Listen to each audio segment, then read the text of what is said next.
Okay, students, let us continue our discussion on virtual memory management. In the last class, we have discussed some of the core concepts of virtual memory management, and let us see with some basic examples, small examples. Okay, so in order to just review what we have discussed in the previous class, let us go through that virtual memory. Virtual memory is a technique that allows the execution.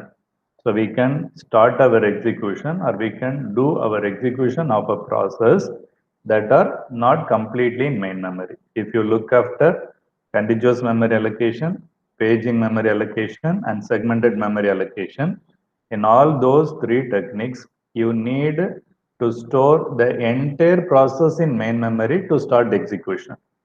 Okay, suppose if process size is 10 MB and my free space is only 9 MB, we cannot start the execution. I need 10 empty spaces, 10 MB of empty spaces, maybe continuous or non-continuous, but I need total 10 MB of free spaces. But here in virtual memory, we can start our execution even though we are not having our entire process in the main memory, first point.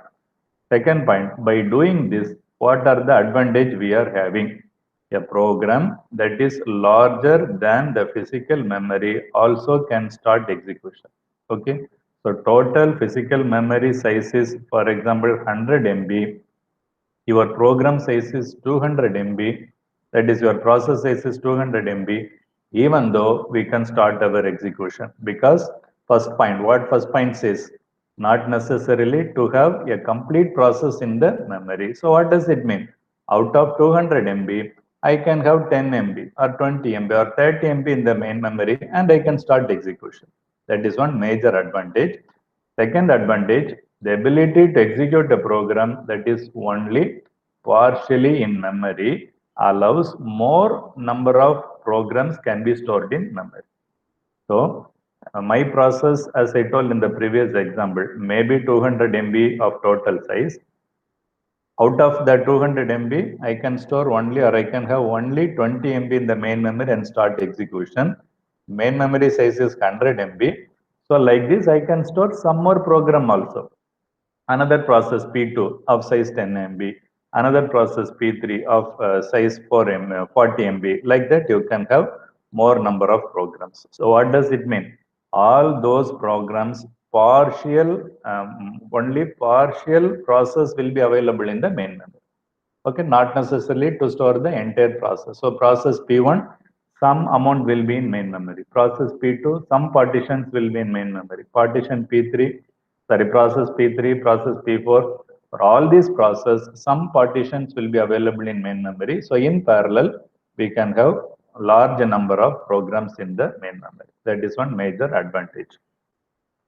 This type of storing process in the main memory is referred as demand page. Okay, let us see what is demand paging. To say it simply, load pages only as they are needed. Okay, we are going to load pages. What do you mean by page? A partition of your process. Okay, in page memory management, it is equal partition. In segmented memory management, it is segmented partition. Okay, so that pages are loaded into main memory only when they are required. So all these things we have discussed in the previous classes also. So what do you mean by demand paging? Demand paging supports swapping. Swapping means what? Transferring or exchanging. Okay, swapping, where process resides in secondary memory. Normally it is stored in disk. So demand paging means what? Swapping a process in between main memory and the secondary memory. Okay. So when we want to execute a process, we swap it into memory, that is main memory. Rather than swapping the entire process into main memory, however, we use a lazy swapper. Normally, what we will do? We will transfer the entire process into main memory. But here in demand paging, what we are doing? We are transferring or we are swapping only pages that are required to execute in the main memory. That pages alone be loaded into the main memory. Okay, that is what we are referring as lazy swapper. Lazy swapper means what? Load only when it is required. So your process may have 10 pages. I want page number 1 and 2 to start execution.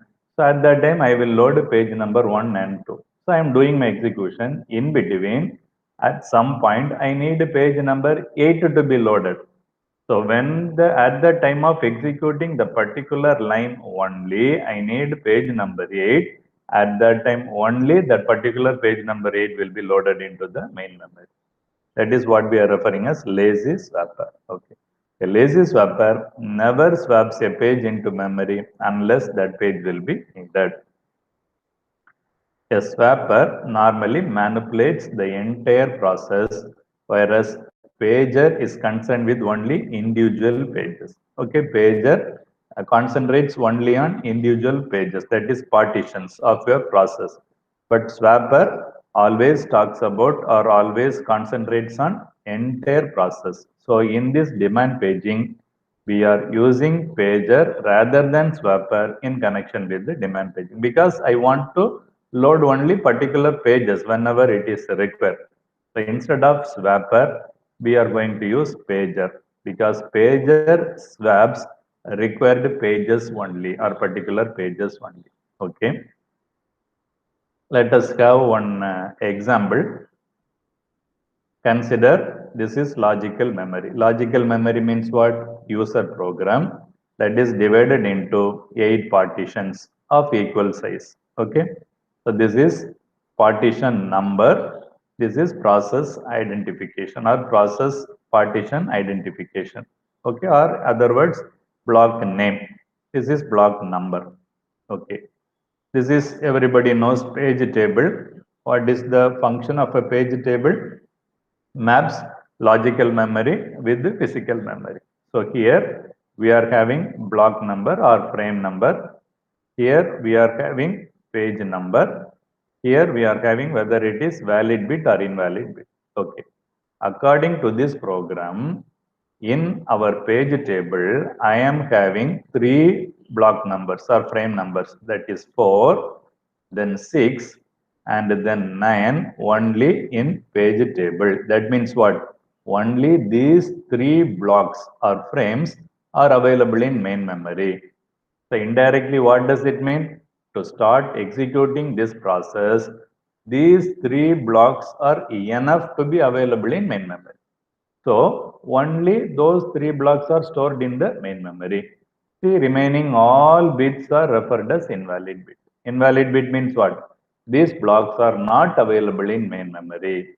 So that we are ensuring protection to the particular process. See here frame number 4, we are having block number A or block identification A. So here we are having page number 6. Okay, we are having block C. And here page number 9, we are having F block. So A, C and F are stored in main memory, See, listen carefully. All the blocks that are available in this particular process are available in secondary storage also. This is very, very important. Okay, this is what we are normally referred as secondary storage.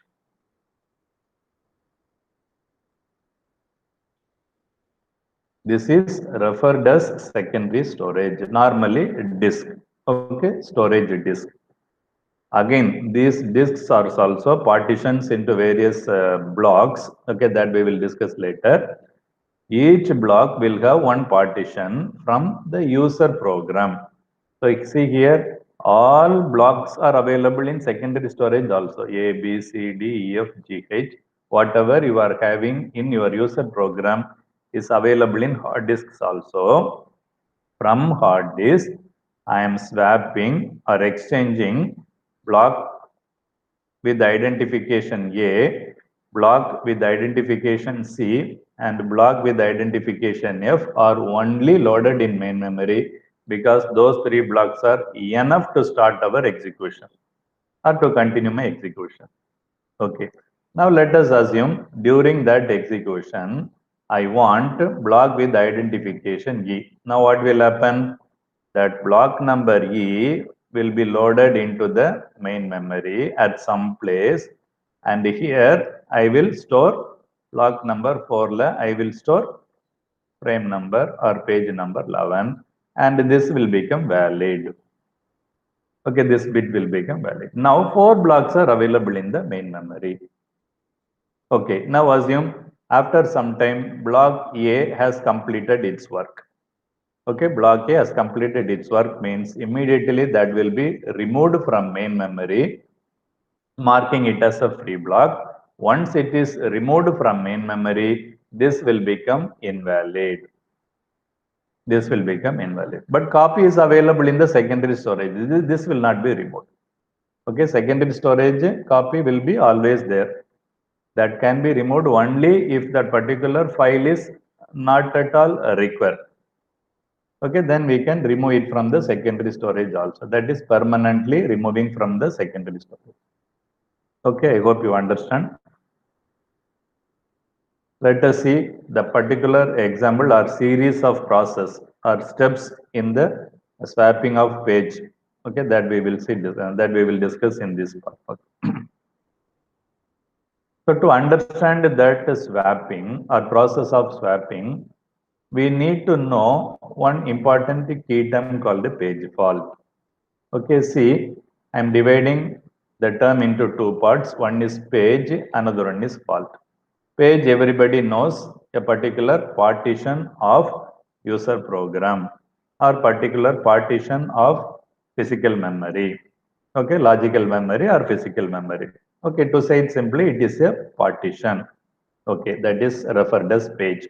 Fault normally we will refer it as error. Okay, so in other words, page fault means page error. Or in other words, page fault means page not found. Okay, page not found. What do you mean by page not found? Okay, consider the previous example. When this program is in execution, okay, when this program is in execution, at some point of line, for example, in block number C, consider this block number C. Here, I am executing one statement like this, load H. That means what? Load the block with the name H. Okay, load the block with the name H into main memory. Actually, H is not available in main memory. I want that particular block to be loaded into main memory for my execution. Okay, now the CPU will go and check the page table. In page table, H is not available. That is referred as page fault. That is, required page is not available in main memory. If it is not available in main memory, the entry will not be available in page map table also. Of course, first CPU will go and check the page table. Then from that only it will take the page number and then it will go to the memory, main memory. Okay. So if it is not in main memory, the entry will not be in page table also. Okay. So that is what we are referring as page fault. A required page is not available in main memory and so it is not available in page table. This is page fault. Okay. So as a result of page fault only, we will go for the swapping. Okay, we will go for the swapping of a required page that is available in secondary storage to main memory. What are all the things happening? Series of steps we are going to discuss here. Okay. Now, as I told one example, the instruction is given as load M. In user program, CPU is executing one line called load M. So immediately CPU is going to page map table and check whether M is available or not. That is reference. Okay, CPU is checking for the reference M in page table. Okay, page table, it is not available. Not available means trap, also referred as page fault. So trap is again referred as page fault. Page fault occurs that is an interrupt to the operating system or trap to the operating system. So immediately that information will be given to the operating system. Okay, CPU is telling the operating system, I want a block with the name M that is not available in page table. I want that particular block to be loaded into the main memory. Now OS will go and check in the secondary storage. Okay, page is on backing store or secondary storage or permanent storage. Okay, now OS understand that is not available in main memory because for that only page fault occurs. So OS will not go and check the main memory. It will directly go and check the secondary storage.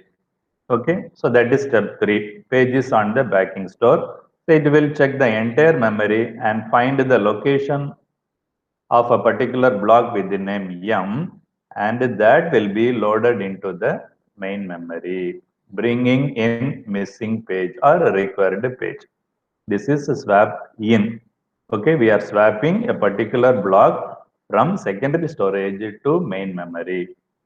That is step number 4. Okay, bringing the required page from secondary storage to main memory.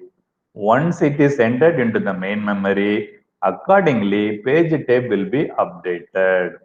Okay, now entry page M will be there and that will be marked as valid bit. Already it is invalid. Now we are marking it as valid bit. It is available in the main memory and we can restart the instruction. That is CPU will start the instruction once again. Okay, during first instruction execution, it is not available. Now it is available. Now it will restart the execution. Okay, the process is very simple. CPU is making a reference. It is not available in page table. That means it is not available in main memory. So the information is given to the OS. OS is checking the secondary storage, find the particular block. That block is loaded into the main memory. Once it is entered into the main memory, the page table is updated or modified accordingly. Once the page table modified with the required page, that will be given to the CPU. CPU will start the execution. Okay, so here only one point I want to convey what the point means. Suppose at the time of loading a particular block into main memory, we need some empty space in main memory, correct? We need some empty space or empty or free frame or free space must be in main memory. If main memory is full, we cannot swap in. Okay, if main memory is full, we cannot swap in. That is the only condition here you have to assume. Suppose if the particular, in order to store a particular block, main memory is full means what? One solution, we can swap a page that is not used or not being used in main memory to secondary storage. This is swap out. Okay, I think you are able to understand. If main memory is not having enough space to store the required page, we have to shift a page or block which is not being used in the main memory to the secondary storage and from secondary storage to the main storage. This is what we are referring as swap in and swap out. This is applicable only if main memory is full, not having any space to store. If main memory is already having space, easily we can accommodate it. Okay.